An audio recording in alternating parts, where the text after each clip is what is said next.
Hi guys! Welcome again to my channel. This is Cheryl, your Honda girl, or Cheryl Formula Honda. So for our today's vlog, and this is long time overdue, I want to explain to you guys kung paano kumuha ng kotse here at Ontario, Canada. You guys know that this is Cheryl from Formula Honda, Markham and Finch, Scarborough, Ontario, but I never really gotten the chance to explain to you guys. So just stay tuned. I'll give you all of the information that you will need.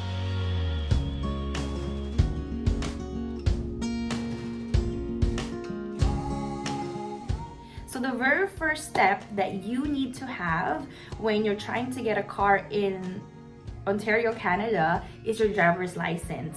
So here, merong G1, G2, and G.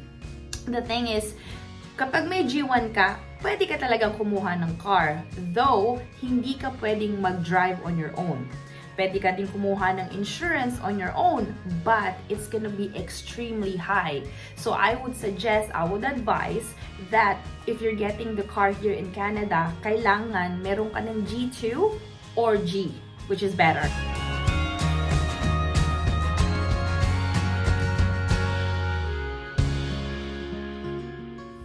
So the next thing that you will need is, or you need to decide on, is the option of the purchase option or the method of payment. What it means is, like, when you're buying a car, you can do three things. Number one, you can pay it cash. When you pay it cash, you need to go to your bank and get a bank draft or like a certified check. I believe it's about $10 for the full amount of the car, including taxes and everything. So that's the first one. Number two, you can either lease, as I mentioned to you on my other video, or finance. Whatever works for you, kailangan mong pag-isipan, okay? If you decided to finance or if you decided to lease, one thing that kailangan tignan is your credit history.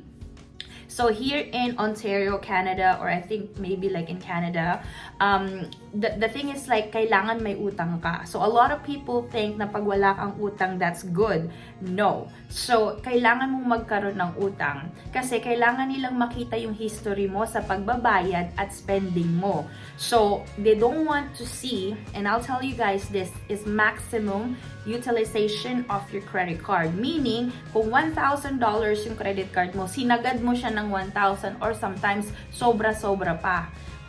Kasi it could go through, right? The thing is, kung gusto mo ng magandang credit history, kung meron kang $1,000 credit card, make sure ang maximum mo na used is only $300 to $250. Okay? Kasi gusto nilang makita na you're good in spending. So pag pinapautang ka, it's not about them looking how many savings you have or like kung meron ka bang utang o wala. What they really want to know is kaya ka ba nilang pagkatiwalaan na pautangin. Remember, it's like about like a $30, $50, $60,000 loan. So you gotta make sure that maayos yung pagbabayad mo on time. And guys, make sure, please, no late payments. Kasi mahirap yon. Or like any written off cards, meaning yung mga na ano na sa yung credit card, yung kinancel nila kasi non-payment. So, yun lang, manage your expenses and make sure you always pay on time, okay?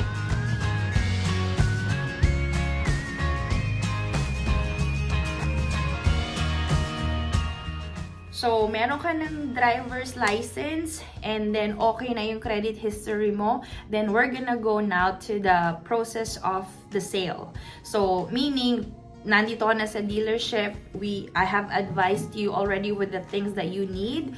Explain ko sa inyo yung 3 steps ko sa pagbili ng car.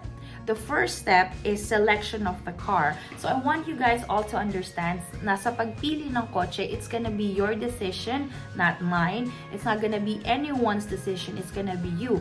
Why? Kasi you're gonna be the one paying for the car. And number 2, most importantly, you're gonna be the person behind the steering wheel. So last thing I wanna have is for you getting a car na hindi mo gusto. Like, I know merong budget and I know merong somewhat yung want mo na kung anong type of car that you want. But make sure you're somewhat in the middle. Wag naman yung masyadong mura and wag na para abot sa budget pero hindi mo gusto. O wag naman na sobrang gusto mo pero hindi na kayang bayaran. So, make sure you're in the middle, okay? And always remember guys, na kapag bumili ka ng car, that doesn't mean that's gonna be your last car. It could change kasi nga the only permanent thing in this world is change. Yeah. Personal ko yan, but it's true kasi maraming pwedeng mangyari. Just example yung COVID and stuff, who knew it's gonna happen, right?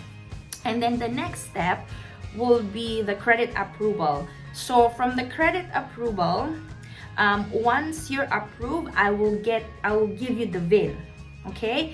Yung vehicle identification number. Once you have the VIN, you will then call your insurance to get the insurance for your car so I could then license it.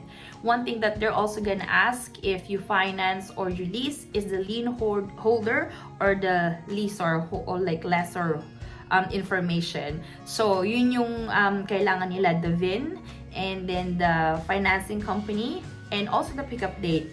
And then the third step, yun na nga, is gonna be the pickup date. So first, you select a car. Number 2, credit approval. And then number 3, the pickup date. So all in total, it should take about 3 business days.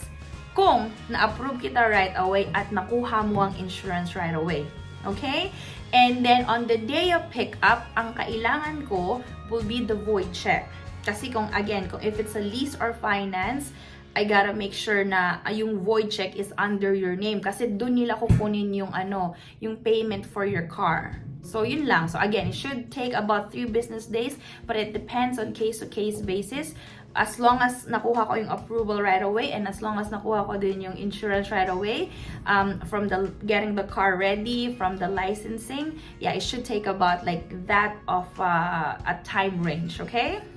So just for the recap, for everything that we have talked today, number 1, just make sure that you always, before coming into the dealership, make sure you have your driver's license, okay? So that's gonna be hopefully G2 or G.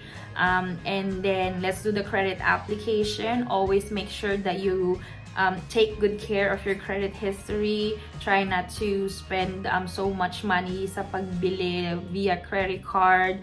Wag i-max ang credit card. Wag laging ikaskas. Make sure wala ring masyadong inquiry. 1 or 2 credit cards maybe is good. Make sure to as well that when you're selecting a car, kailangan decision mo.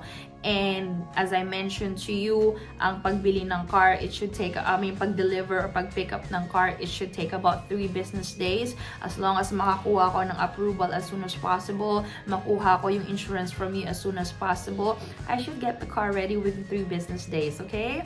So whenever you guys are ready, again, my job in here is just to give you all of the information that you need.